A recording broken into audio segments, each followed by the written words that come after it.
Welcome in to the Lucas and Lucas podcast.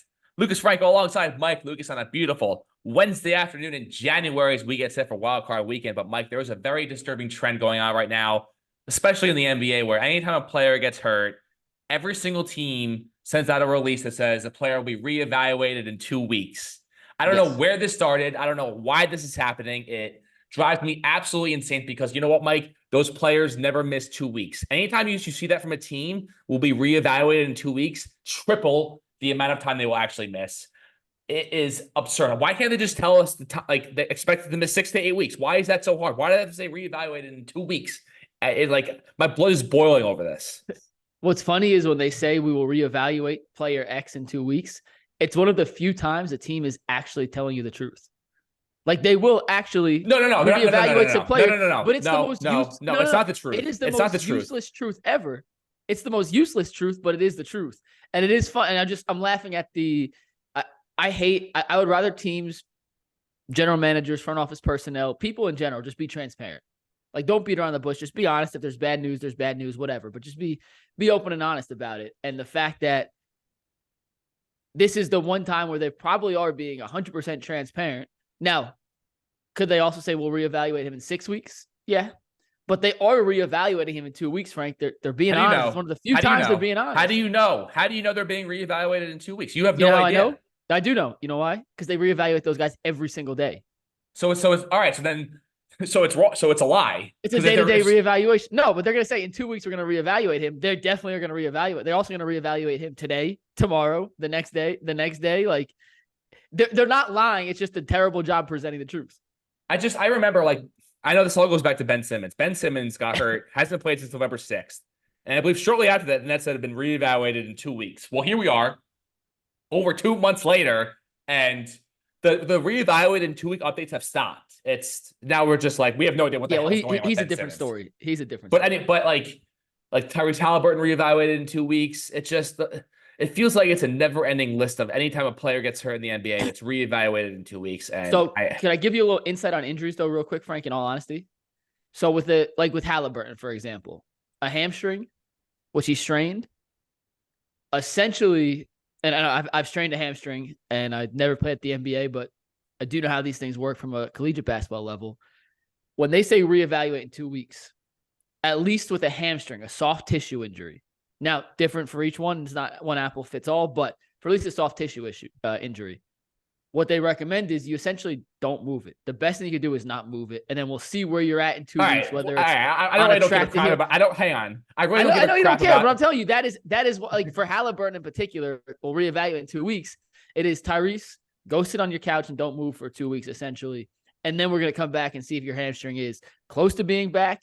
Does it need more surgery? I don't really care. I don't care how much time Tyrese Halliburton misses. He plays for the Pacers. No one cares. But I just Googled, will be reevaluated in 2 weeks. Ben Simmons reevaluated in 2 weeks. That was from December 2nd of last year. Here we are, like I said, January 10th. Steph Curry will be reevaluated in 2 weeks. That was for the shoulder injury he had last year. I don't remember how much time he missed. Chris Paul will be reevaluated in 3 weeks. We got a 3-week reevaluation for Chris Paul. Kevin Durant will be reevaluated in 2 weeks. That was from March of this year or last year with the Warriors. Sorry, with the Suns. Draymond Green to be reevaluated in 2 weeks. That was earlier in the season with an ankle injury. Ben Simmons reevaluated in 2 weeks. Jared Vanderbilt reevaluated in 2 weeks. Gabe Vincent to be reevaluated in 2 weeks. Zion Williamson to be reevaluated. A lot of evaluations going on, man. It's a never-ending stop of evaluations. Julius Randle to be reevaluated. Anytime it's I don't know, why did this happen? How did this start? I can't believe that and all the NBA teams have stooped to this low of a level where they can't just tell us that he's probably going to miss 6 to 8 weeks. That's what we get. That's what we're presuming. We'll check him again. You could say that. Just say he'll miss 6 to 8 weeks. We'll check him again in 2 weeks, see how he's doing, but most likely he'll miss 6 to 8 weeks. Just give me that. So, Frank, we have a lot of topics to get to today, so I want to suggest this. Let's reevaluate this topic in 2 to 3 weeks, and let's move on to the rest of the show. So, for the record, that means that we won't hit on this until April. Yes. All right. So Draymond Green said in his podcast that he contemplated retirement during his suspension. And this is the biggest load of You crap. think he reevaluated that after 2 to 3 weeks off? I'm sure, you know what? I'm sure he thought about it and said, I'll come back to this decision in 2 to 3 weeks. But there is no chance in hell that Draymond Green actually legitimately thought about retiring, given the amount of money that is left on his contract and given the whole like lack of actual seriousness about what is going on with granted, I don't know what actually is going on with him mentally, but don't give me this crap about that you're actually trying to retire. Like you hit somebody during a basketball game. Like you didn't like commit a crime. You didn't, break the law. You don't have some substance abuse issue. Like don't give me, I can't believe, and I know we've talked about this in the past, but I can't believe that this has been spun into like some sort of actual legitimate issue with a human being. Like he was physically violent with another player, so he got suspended, has a history of it. I can't believe we're spinning this. It's like poor Draymond Green. Don't even get me started about that. It makes me so angry. I haven't seen anyone try to spin it for poor Draymond Green. I think the suspension was fair, if not too light in the big picture. Draymond was never going to retire, but Draymond maybe does this as well as it hadn't even been reported. No one even reported like, hey, this might happen. It came out because Draymond said it. Listen, Draymond is a integral cog to what the Warriors had built over the last decade. They do not win 4 championships without Draymond Green. However, Draymond Green may be as good as any NBA player in recent memory of somehow always making it about himself. And he's done this more in the recent terms than he has in the first part of his career. But this whole retirement thing, the Jordan Poole situation, there's always something that has to go on with Draymond. And he's someone who I think thrives in a little bit of chaos and controversy.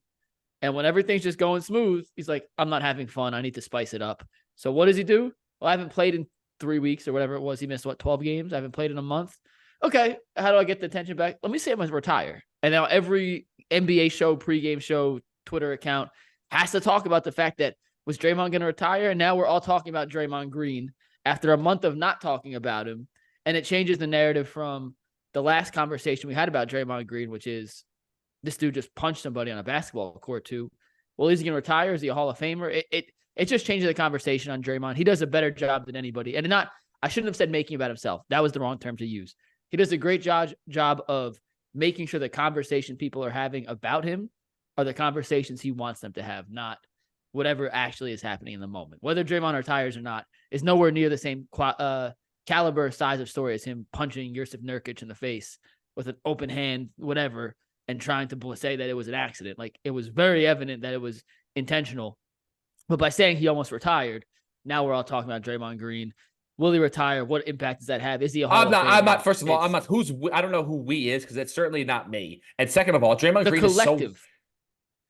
Green is so washed. Like he is. Yeah, he maybe still has a little bit of defensive skill left, but in terms of being an actual legitimate impact player in the NBA, like he is so far beyond what his prime was. Like he is so not worth the light of day. I get why people talk about him because he's a lightning rod and was a part of the Warriors dynasty.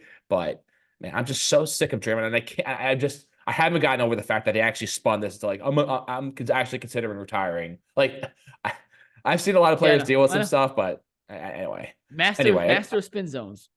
So I work with a diehard Chicago Bears fan, and he is of the mindset that he wants to actually keep Justin Fields, trade the pick, which is so wrong. And this guy's pretty hard to like have a conversation with because he's such a diehard fan that he sees things in such a way that you can't really convince him otherwise. But the Chicago Bears would be committing malpractice if they chose to keep Justin Fields and not draft Caleb Williams, who is a transcendent generational talent. In my mind, there have been only a handful of these guys in the last, 15 to 20 years. The guys that really come to mind are Trevor Lawrence, Andrew Luck, and after that, like in terms of a guy that you knew day one was going to come in and be an absolute star. I know Trevor Lawrence, they collapsed this year. I believe he was hurt, and before he got hurt, they were, when they lost to Cincinnati on that Monday night game, like they were like I believe close to being, if not being like one of the top. They were the number 1 seed in the AFC when Trevor Lawrence got hurt. So I still do believe that Trevor Lawrence was a transcendent talent. So I believe Caleb Williams is like he's in that class with Andrew Luck and Trevor Lawrence, and you can't tell me that the Chicago Bears can win a Super Bowl with Justin Fields as the quarterback. Obviously, the question there's a lot of uncertainty whether Caleb Williams can, but it feels like that's still a question that, there's still legitimacy to the fact that he possibly can. Justin Fields, I don't believe can, and that's where the conversation, I believe, should start and end about what the Chicago Bears should do in the NFL draft. Yeah, I'm with you. You can make the case for keeping him. Like I hear the arguments. I understand the thought process for it, but we've had 3 years of evidence for Justin Fields, and his highs are awesome. When he's on, he's very good. My issue with Justin Fields is the consistency. He looks great for 2-3 weeks, and then weeks 18 against the Green Bay, the same defense that Tommy DeVito tore up, the same defense that Bryce Young had his best game against, Justin Fields was unable to score a touchdown. Now, granted, one got called back for a holding call, but it's the consistency. And after 3 seasons, you have to look at it from this angle. If you keep Justin Fields, you have to sign him, and that whatever deal, it's not going to be a Deshaun Watson, Joe Burrow contract, but it's going to be a hefty amount. That quarterback salary accounts for 22% of the entire salary cap, even with it going up. Or you could draft a rookie quarterback, a guy who is I don't look at him in the same light as Lawrence Luck, Frank. That's just my personal 2 cents on him, but is considered in that same class by many. You restart the counter on a rookie contract with quarterback, which is, in my opinion, the most valuable asset to building a competent football team. If your quarterback's not accounting for a fifth of your salary cap, you have all that extra money to spend in important positions. And even more so, you also have another top 10 pick this year. You also have the 9th pick at the moment, which you could still maneuver up, down, whatever, which means you could pair Caleb Williams with someone else, either an offensive tackle, another weapon. This class is loaded at OT and wide receiver, which would make perfect sense to pair with a rookie quarterback. So I wouldn't call it organizational malpractice. I will hear the arguments for keeping Justin Fields. I just don't believe after 3 years and the body of work of 3 years that that's a guy I would fully hitch my bandwagon to. And Frank, how often do you have a chance to draft that high without having to give up assets to get to that position? They made the trade of a century last year, trading the first pick for returning to Bryce Young for DJ Moore in this pick. Like, that was the haul of a century. You're here, take advantage of it. Like, make the most of it. And I think the most is drafting a potential franchise game-changing quarterback at number 1. I mean, if they had the 3rd pick, the 4th pick, if they had anything 3 or above, I'd be like, all right, just keep Justin Fields. It's not worth drafting Drake May or Jaden Daniels, but you have the chance to draft Caleb freaking Williams. And we can play this back in 4 years. So Caleb Williams is out of the league, working at Home Depot as a cashier. And now he look like an absolute idiot. But I do believe, and there's no scientific proof to actually prove this, but I do believe that Caleb Williams is one of the greatest talents at the quarterback position since Trevor Lawrence. Talents, yes. Oh, not since Trevor Lawrence, since forever. He does things that Andrew Luck, Trevor Lawrence. I mean, like he does things that most quarterbacks can't even dream of doing, and he makes it look effortless. I'm not 100% sold on the mental makeup he has, coming from a Lincoln Riley program. Was it because of the fact he cried after the game because of his nail polish? No, just I've seen enough people question whether or not he's a legitimate leader like those other guys were that. I've never met the guy. I'm basing my opinion, and I haven't done enough studying. But like talent-wise, he's there. I'm just not sure if the mental side is there to put him in the same class as the other guys. And that could be totally unfair. Like I said, I'm saying I've never talked to him. I feel like that's not to like rip you apart and call you an idiot, but I just feel like that's a lazy take. Like no one everyone keeps pointing to that, but I feel like you really have to to truly know whether someone just has like mental issues or a mental outlook. I feel like you really have to know the person, just to say from the big picture. Oh, I'm not it's fair. I don't know how fair that is. No. It what you're saying is fair. What I'm saying probably isn't fair. And granted, I fully understand that. But what I do know is I've spoken to enough players and seen enough guys on whether it's ESPN, NFL Network, whatever, talk about him as for example, his USC teams, and granted, this was a defensive issue, not an offensive issue. You have the Heisman winner and the number 1 overall pick. You should not go 14-10 in 2 seasons. There's no excuse. There's no excuse for that. And granted, Caleb Williams is not playing defense. He's not giving up 50 points to Arizona State. But there's something about when it reminds me a lot of Ben Simmons and Frank coming out of LSU, where Simmons was the number 1 talent. No. Ben Simmons did. Ben Simmons out of LSU. Hang on. Ben Simmons pulled the same crap at LSU that he's pulling in the NBA. He did not play. Caleb Williams has played. So I don't see any comparison between Caleb Williams and Ben Simmons. I'm not saying the play part. I'm saying an immense talent who did not have success in college in terms of the win-losses that you think you should have had. Mind you, Ben Simmons barely missed the tournament. played. Ben Simmons missed the tournament. He played his whole freshman season. Didn't he miss more time? I don't think so. I'm 99% sure he played his whole freshman season and they sucked. I mean, he did play 30. He played 33 games. So yeah, did play most of it. And just didn't have the success. And people were like, well, is he a winner? And it's impossible to tell because it's college and one and done. And once again, Caleb Williams is a better football player than Ben Simmons was a basketball player in terms of prospects coming out. I'm just saying I've seen it enough times where there's a question of a guy's mental makeup. It's not even the mental makeup, but like, is he a killer? Like, I don't know if Caleb Williams is a killer. Put it that way. Okay. I knew Trevor Lawrence was a killer. I knew Andrew Luck was a killer. I saw him Andrew Luck drive down against USC when USC was still USC. And as a Stanford team with way less talent. That's fair. It's a fair question. Whether Caleb Williams, when there's blood there, can he smell the blood and attack it? And he did it against Oklahoma. Like when he was at Oklahoma, he did that against Texas. And then the last 2 years, I just haven't seen that from a guy who, with as much talent as he has and as much talent around him, like I have a hard time overlooking 14-10 with Caleb Williams when he is that good and they had that much talent around him. And I understand. If you're seeing this, to the 3 people who watch, if you see this, I get their defense was trash. Lincoln Riley's not a good coach. Their defense was abysmal. I get that.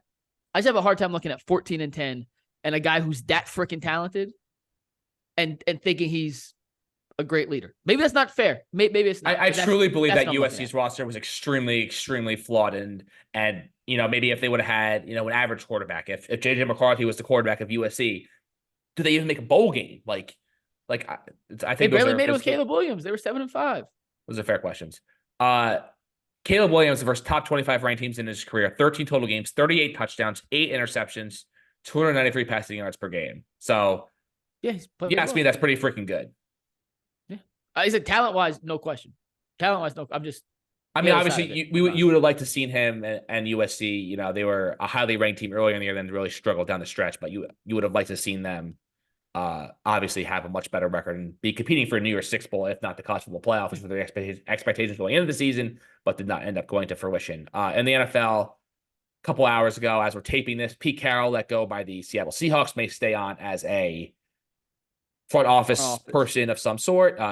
Oh my God, just saw this, Bill Belichick. No news on him. Did I get you? No, because I would have got the tweet. Nothing yet on Bill Belichick, but I have no idea what the Tennessee Titans are doing. Mike Vrabel is my favorite coach in the entire NFL. I would dump Robert Saleh for Mike Vrabel in 3 seconds.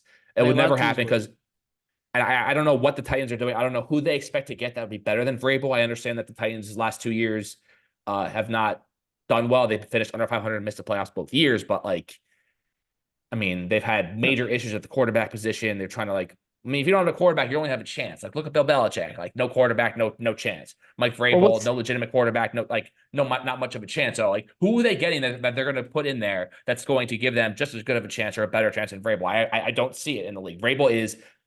I'll always go back to this game they played against the Chiefs last year. It was the quarterback they drafted. Maybe I can't remember who the Titans quarterback. It was Malik Willis against the Chiefs. And they almost beat the Chiefs, the freaking team that went on to win the Super Bowl with Malik Willis, who couldn't throw it from, me to you. And one of the worst quarterbacks.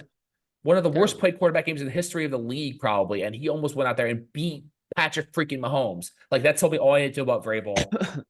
And Vrabel's teams consistently punched up over their weight class, competed, and were a tough out, even if they weren't good. They never rolled over. I think I saw a stat. In his career, he was 15-14 straight up as an underdog. The NFL's average is 25% as an underdog in a straight up situation. He was over 500, something absurd like that.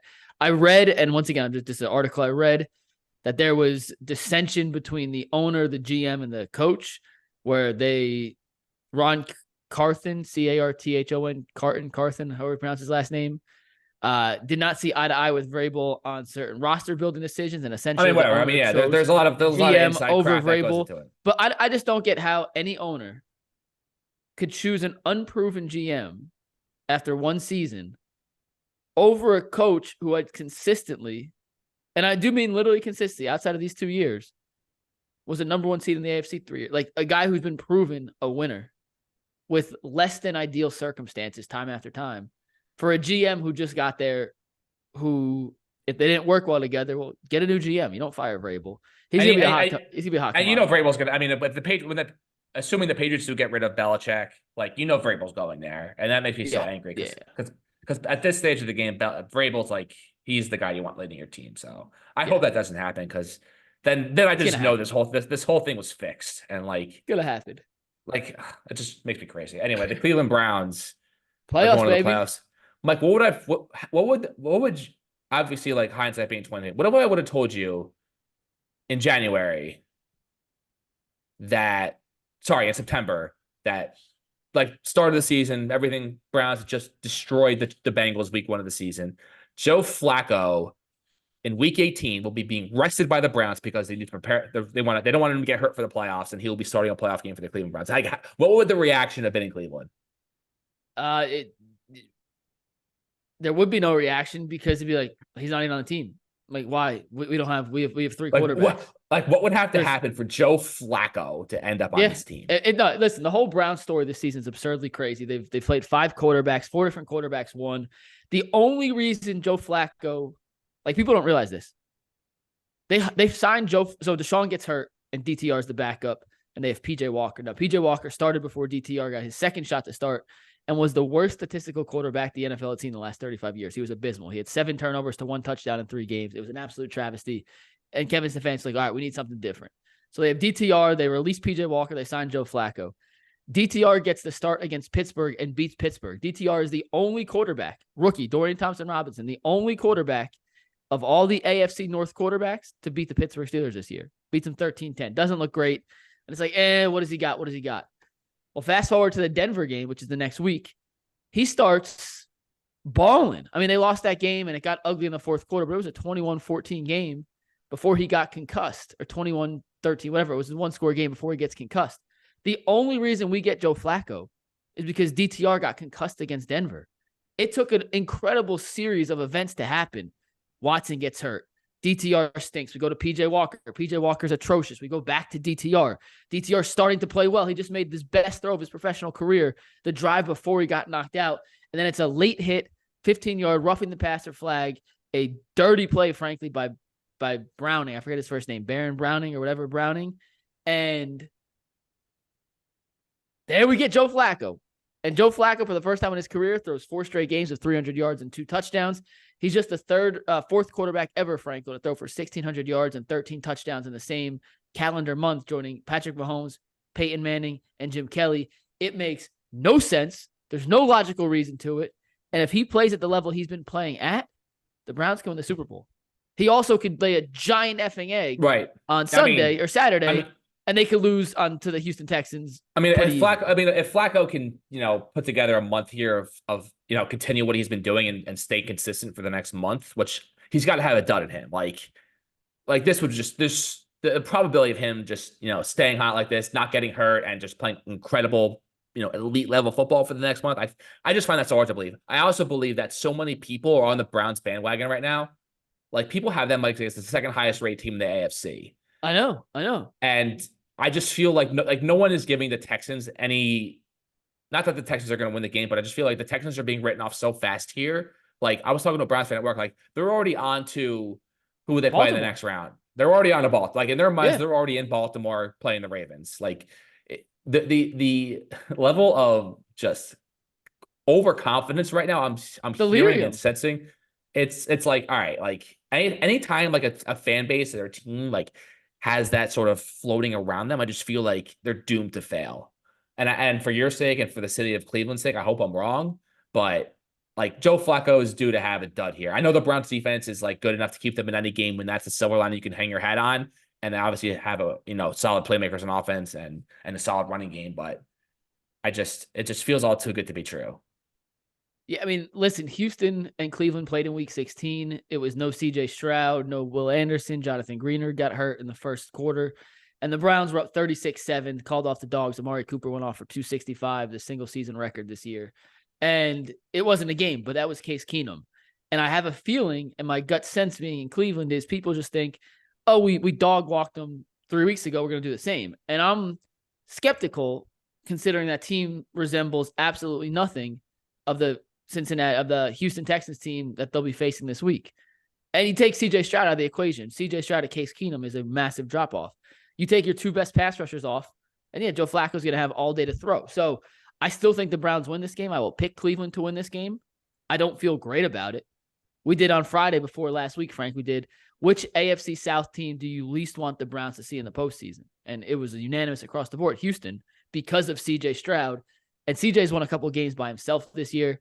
I don't think he'll be fazed by the bright lights. He played in the national semifinal game against Georgia and performed well. He's played in 2 Michigan games. So I think he'll be ready. I still like the Browns, but I do feel like Cleveland may be getting a little too cocky for their own good so far. A little too over their shoulder or over their feet, just because it's the playoffs. Weird stuff happens. You never know who can beat who on any given Saturday or Sunday. And this feels too easy, if that makes sense. It feels like fans think it's too easy. Yeah, I'm just so excited for the whole weekend. Really, like every game to me is like really exciting.